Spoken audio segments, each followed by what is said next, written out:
오늘은 아주 흥미로운 자료 하나를 좀 깊이 파고 들어볼까 합니다. 성경 잠언, 그중에서도 30장 18절과 19절에 대한 분석인데요. 네. 아굴이라는 현자의 말로 알려진 바로 그 부분이죠. 맞습니다. 그리고 시작하기 전에요. 오늘 저희가 나누는 이야기는 조덕근 목사님의 해석에 상당 부분 기반하고 있다는 점을 먼저 말씀드릴게요. 아마 이 구절을 완전히 새로운 눈으로 보게 되실 겁니다. 네. 이 두 구절이 워낙 수수께끼 같아서 오랫동안 정말 많은 사람들이 호기심을 자극해왔거든요. 그렇죠.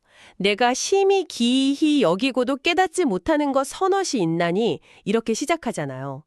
세상에 기이한 일이야 많겠지만 왜 하필 이 네 가지였을까요? 하늘을 나는 독수리의 길, 바위 위를 기는 뱀의 길, 바다를 가르는 배의 길. 그리고 마지막으로 젊은 여자와 함께 있는 남자의 길. 아니, 앞에 세 가지는 자연현상이니까 그 경로를 알 수 없다. 뭐 어느 정도 이해가 돼요. 그런데 이 네 번째는 너무나 인간적인, 어떻게 보면 일상적인 행위잖아요. 그렇죠. 이게 왜 앞에 세 가지랑 같은 급의 미스테리로 묶이는 건지 사실 처음 읽었을 땐 좀 뜬금없다고 느꼈어요. 바로 그 뜬금없다고 느껴지는 지점, 그게 이 구절의 핵심을 푸는 열쇠입니다. 이 네 가지를 그저 알기 어려운 현상들의 목록으로만 보면 마지막 네 번째가 왜 들어갔는지 만족스러운 답을 얻기가 좀 힘들어요. 하지만 이 구절의 독특한 구조랑 단어 선택을 따라가다 보면 저자가 얼마나 정교한 논리를 펼치고 있는지 발견하게 되죠. 구조라면 혹시 그 선엇, 그러니까 셋, 그리고 넷이라고 말하는 이 표현 방식을 말씀하시는 건가요? 솔직히 그냥 네 가지가 있다 하면 될 텐데 굳이 숫자를 이렇게 나눠서 말하는 이유가 궁금하긴 했어요. 정확합니다. 그게 바로 첫 번째 단서입니다. 이런 표현 방식을 히브리시 문학의 수사법에서는 점층적 병행법이라고 부르거든요. 점층적 병행법이요? 네, x 그리고 x 플러스 1의 형태로 숫자를 점차 늘려가면서 무한가를 강조하는 기법이죠. 아, 그러니까 단순히 숫자를 하나, 둘, 셋을 세는 게 아니라 뭔가 의미를 계속 쌓아 올리는 느낌이네요. 맞습니다. 마치 무대에서 스포트라이트를 점점 한 곳으로 이렇게 모으는 것처럼요. 아주 좋은 비유입니다. 이건 뭐 코미디언들이 쓰는 세세 법칙하고도 좀 비슷한데 목적은 훨씬 진지하죠. 앞에 나오는 셋은요, 마지막 넷을 위한 배경, 일종의 빌드업 역할을 하는 겁니다. 빌드업이요? 네, 주의를 집중시키고 긴장감을 서서히 끌어올리다가 가장 중요하고 결정적인 핵심을 바로 그 마지막 네 번째에서 터뜨리는 거죠. 잠깐만요. 그럼 이게 맞나요? 이 아굴이라는 시인은 처음부터 답을 정해놓고 판을 짠 거네요. 네, 진짜로 알 수 없다고 외치고 싶었던 건 사실 네 번째, 젊은 여자와 함께 있는 남자의 길이었고 앞에 독수리, 뱀, 배는 그 미스터리를 극대화하기 위한 밑그림이었다는 거네요. 바로 그겁니다. 그래서 18절에서 내가 깨닫지 못하는 것이라고 말할 때 그 무지의 고백은 네 가지 모두에 해당되지만 그 감정의 무게중심은 명백히 마지막 네 번째 것에 찍혀 있는 거죠. 앞선 세 가지 자연현상에서 느낀 지적 당혹감이 차곡차곡 쌓이다가 네 번째 인간의 영역에서 그게 폭발하면서 화자를 완전한 불가지론, 즉 이건 정말 내 능력 밖이다라는 상태로 이끌어가는 아주 정교한 구조인 겁니다. 알겠습니다. 이제 구조는 이해가 됐어요. 이 구절의 주인공은 네 번째 항목이라는 것. 하지만 여전히 풀리지 않는 의문이 남아요. 이 네 가지가 도대체 무슨 공통점이 있기에 한 목록에 묶일 수 있는 걸까요? 앞에 세 개는 거대한 자연 속의 움직임이고 마지막은 지극히 사적인 인간관계인데 너무 이질적이거든요. 제가 뭔가 놓치고 있는 연결고리가 있겠죠? 네, 있습니다. 그게 바로 두 번째 열쇠입니다. 이 네 가지 길, 히브리어 원어로는 데레크라고 하는데요. 이 네 경로의 핵심 공통분모는 바로 흔적이 남지 않음입니다. 흔적이 남지 않는다? 생각해보니 정말 그렇네요. 그렇죠. 독수리가 창공을 가르고 지나가도 하늘의 길이 남지 않고 뱀이 바위 위를 스르륵 지나가도 그 자국은 이내 사라지죠. 맞아요. 거대한 배가 바다 한가운데를 갈라도 그 뒤에 물길은 금세 합쳐져서 아무 일 없었다는 뜻이 되고요. 그리고 네 번째, 남녀의 길 역시 마찬가지라는 거죠. 어떤 행위가 분명히 일어났지만 그 행위가 끝난 후에는 어떠한 물리적 자취도 남기지 않는다. 이 공통점을 가지고 있는 겁니다. 그런데 바로 이 지점에서 시인은 청중의 뒤통수를 치는 아주 극적인, 변증법적인 대조를 보여줍니다.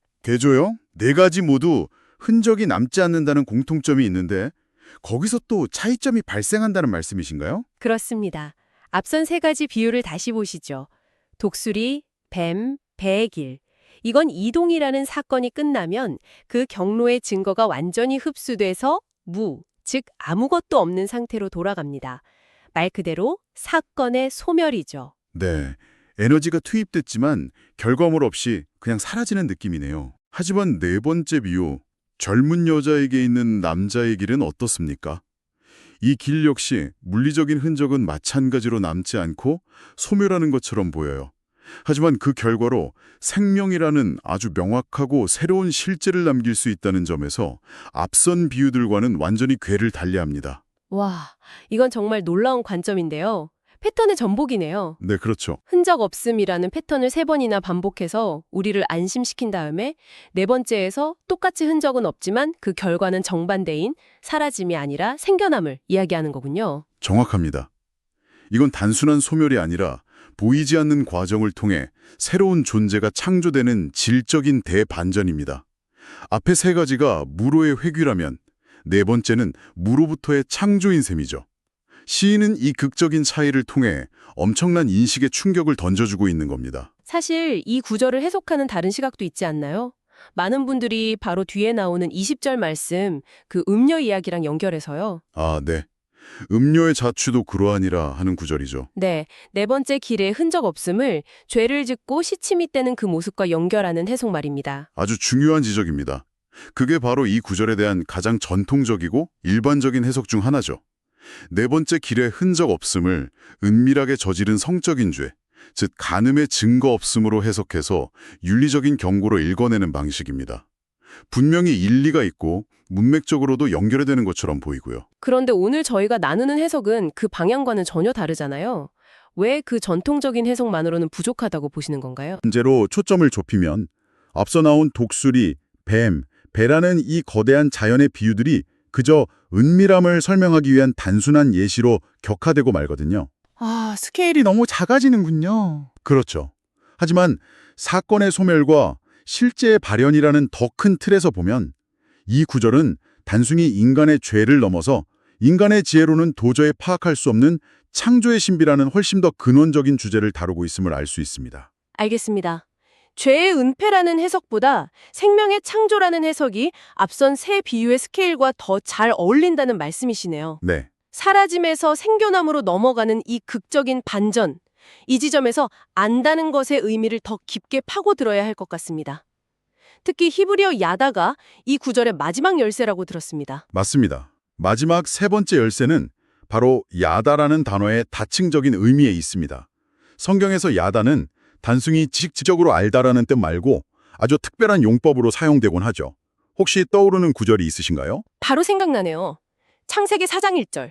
아담이 그의 아내 하와와 동침하매라는 구절에서 동침하다는 단어가 바로 야다라고 알고 있습니다. 네, 가장 깊고 인격적인 관계, 특히 남녀의 성적인 결합을 의미하는 용례죠. 네, 바로 그 지점입니다. 잠언의 저자는 이 야다라는 단어의 이중적 의미를 정말 기가 막히게 활용하고 있습니다. 이 구절이 주는 핵심적인 통찰은 안다는 것에도 여러 층위가 있으며 인간은 그 층위의 경계에서 길을 잃는다는 것을 폭로하는 데 있습니다. 알매 칭위를 분리한다고요? 네, 두 가지 차원으로 나눠볼 수 있습니다.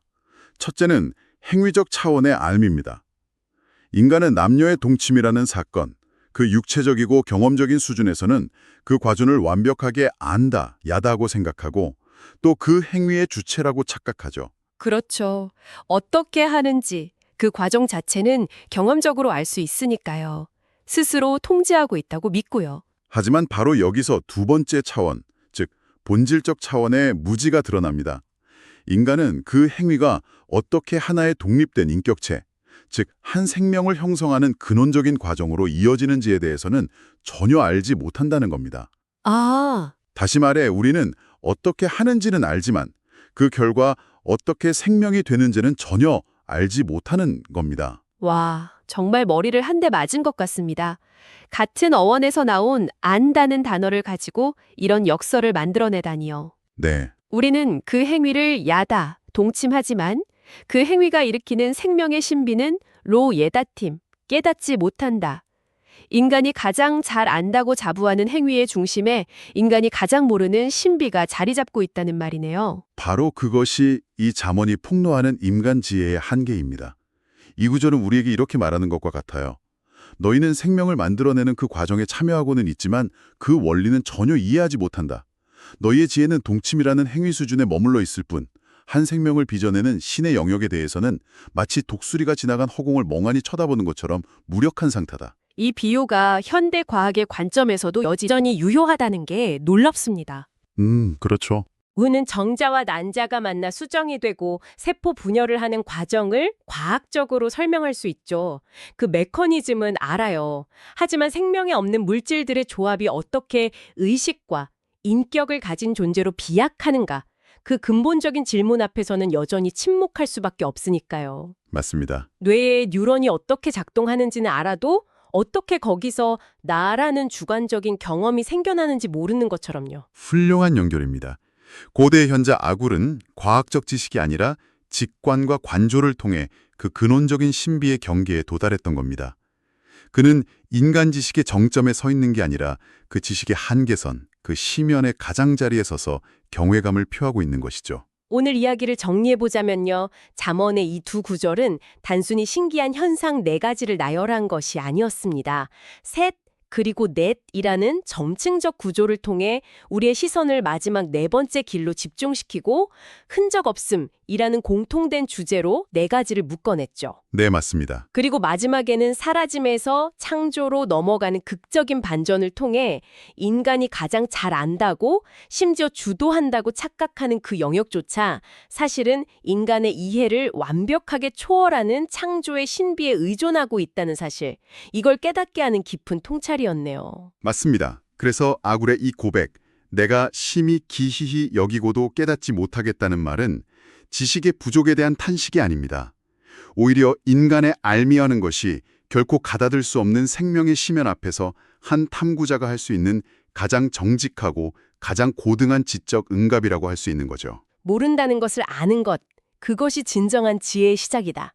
바로 그거죠. 결국 아굴은 이 네 번째 길의 신비를 통해 인간이 스스로를 지혜롭다고 여기는 그 교만을 꺾고 창조주 앞에서 정직한 겸손으로 돌아갈 것을 촉구하고 있는 거군요. 네, 그렇습니다. 오늘 이 짧은 두 구절 속에 이렇게 깊은 우주가 담겨 있을 줄은 몰랐습니다. 그렇죠. 이 해석은 우리가 세상을 보는 방식에 대해서도 중요한 질문을 던져줍니다. 마지막으로 청취자분들께 생각해 볼 거리를 하나 던져드리고 싶습니다. 이 본문은 물리적인 생명 탄생의 신비에 초점을 맞추고 있잖아요. 네. 그렇다면 이 통찰을 우리의 삶 전체로 확장해 보면 어떨까요? 당신의 삶에서 가장 통제하고 있고 가장 잘 안다고 자부하는 영역은 무엇입니까? 그게 당신의 전문적인 일이든 가족관계든 매일 사용하는 어떤 기술이든 말이죠. 혹시 그 영역에도 우리가 매일 참여하고 주도하고 있다고 믿지만 사실은 그 근원적인 원리는 전혀 이해하지 못하는 이 네 번째 길과 같은 보이지 않는 신비가 숨어 있지는 않을까요?